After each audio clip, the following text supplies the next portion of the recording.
In a world where subtlety often reigned supreme, one man dared to dazzle, a pianist who turned every note into a spectacle, every concert into a carnival of glitter and gold.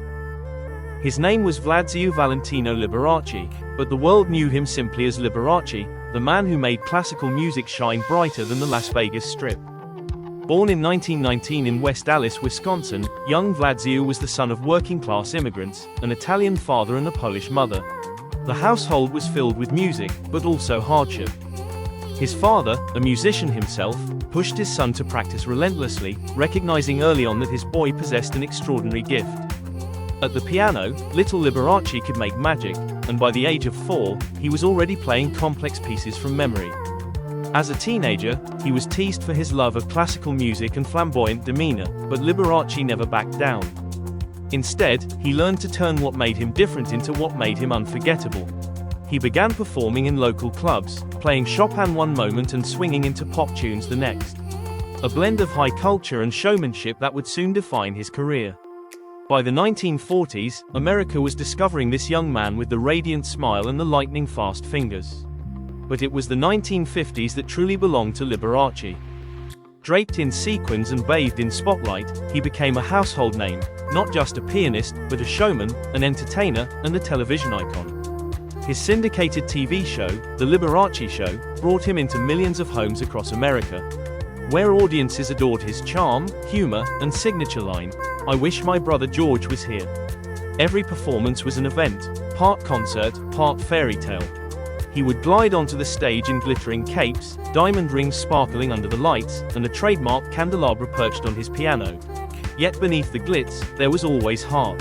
Liberace played classical masterpieces with the same warmth and accessibility that made everyday Americans fall in love with him. He proved that elegance and extravagance could coexist. But fame came with its shadows.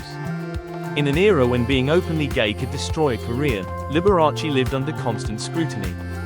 His personal life was a carefully guarded secret, often denied under the harsh spotlight of tabloid headlines. Still, through the gossip and lawsuits, he maintained his trademark smile, and continued to let his music speak louder than the rumors. Through the 1960s and 70s, Liberace became the undisputed king of Las Vegas. His residencies broke records, his costumes grew more elaborate, and his wealth more legendary. He had cars covered in rhinestones, custom pianos, and mansions filled with chandeliers. Critics mocked him for excess, but Liberace understood something they didn't: his audience came not just to hear him play, but to escape. For an hour or two, he gave them permission to dream in gold. Behind the glitter, though, was a man who longed for love and acceptance.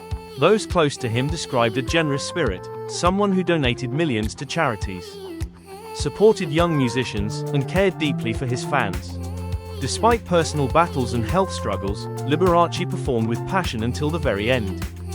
In 1987, at the age of 67, the music finally faded.